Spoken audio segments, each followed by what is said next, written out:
Opisy. Stojím pred obchodom, čakám moju rodinu a rozmýšľam, či je to výhodné alebo nie. Zľava, správa, ľudovo.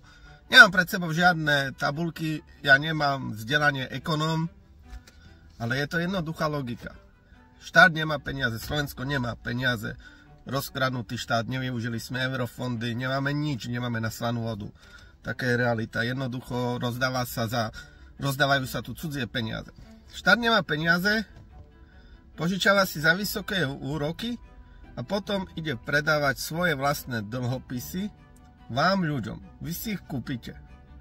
Dobre, ale stále si kupujete svoje vlastné peniaze, vážení.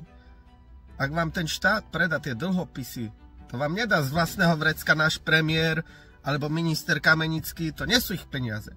Vy si de facto kúpite svoje vlastné peniaze a tým pádom, že vy si ich kúpite, prispievate k zadlženosti štátu. Preto ja si ich nekúpim.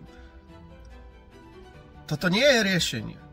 On vám niečo predá, áno, bude mať veľký balík peňazí, neefektívne to zase minie na hlúposti, doslova na zbytočnosti, lebo Slovensko nevie hospodáriť, my nemáme na to ani v hlave kapacity odborníkov na to asi vo vláde.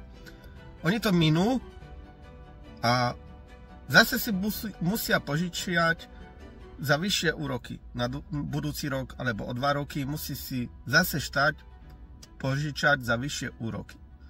A vy to budete splácať. Zase bude všetko drahšie a inflácia.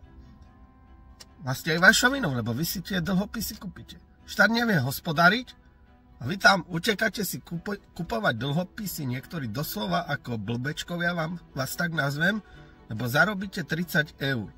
Ale vy si v tých hlavičkách, makovičkách, všetci, čo to robíte, neuvedomujete, že vy tých 30 eur, ktoré vôbec nie sú isté, vrátite trojnásobne na vyššej inflácii, lebo štát je zadlžený.